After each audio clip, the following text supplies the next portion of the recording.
So let's say one day I was sitting around in my office and I came up with an idea, right? So I'm sitting there, there's my light bulb, right? And there's a little filament of my light bulb. Oh, I have a brilliant idea.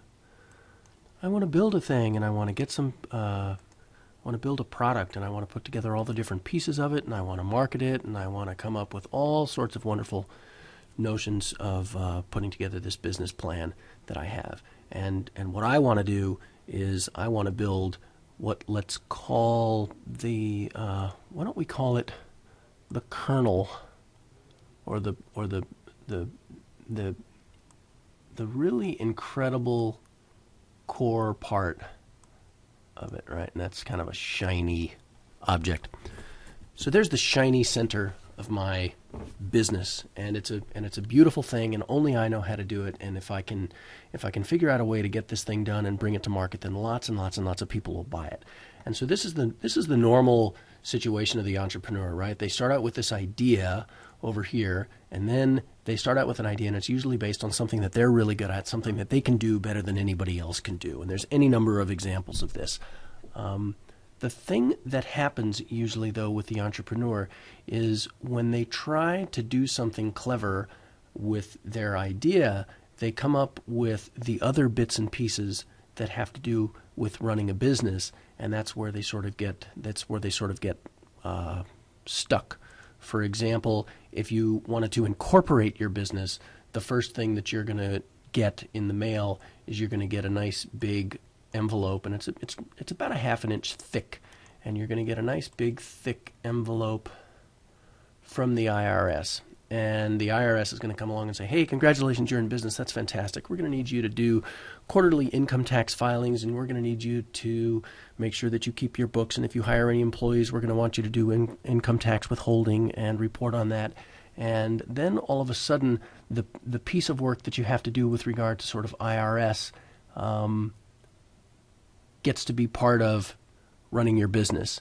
And then maybe, for example, you want to have some folks come and help you. So you build this beautiful little thing down here, but then you need to put yourself together a little warehouse, right? So you've got some shelves here, right? And so we've got a couple of clients with a bunch of shelves, and they're filled with wonderful different products that they know how to build, this beautiful little thing that they build. And so then you need all these little things on your shelves in your warehouse, right? And not only do you have all those little things, but then you're going to need a couple of people to help you get those things into boxes, into shipping, and off to your customers,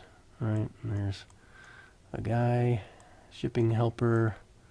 Here's a girl, shipping helper.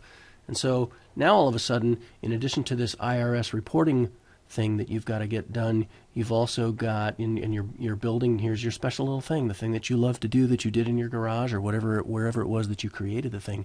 Now you have this, what let's call, I don't know, we could call it maybe an infrastructure or we'll call this side of it HR, right? And maybe we'll call this one fulfillment. We'll call that FF, fulfillment, right? And so you've got an HR and an FF thing that needs to get done here, in addition to the IRS piece, in addition to the little core thing that you're so good at and you love to do and is the thing that you were born to do. And you probably started out doing this thing for free. You didn't ask anybody to help you do it. You didn't do it for money. But now you've got this other piece that you've got to take care of: IRS, taxes, reporting, payroll, paying bills, and other stuff. like that. And then you've got this human resources function where you've got to manage your employees and you've got to manage their issues.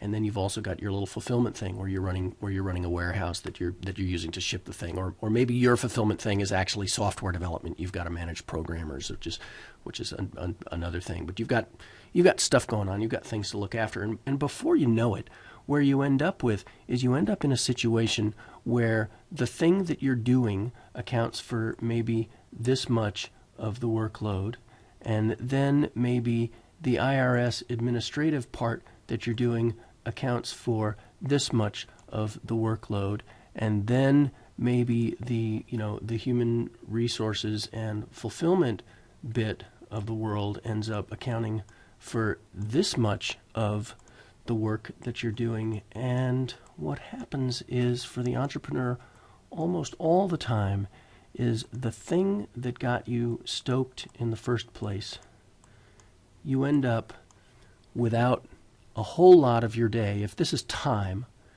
you can see that you don't end up with a whole lot of time to do the thing that you loved to do in the very first place, this little core, this kernel of your creativity, the thing that got you into business in the first place. So how do we address that? How does the entrepreneur succeed in spite of this very real situation where an idea turns into a kernel, and then a kernel, if you bring it into the real world requires just a whole lot of care and feeding of the things that support the idea itself. And that's what I want to start to address in these videos.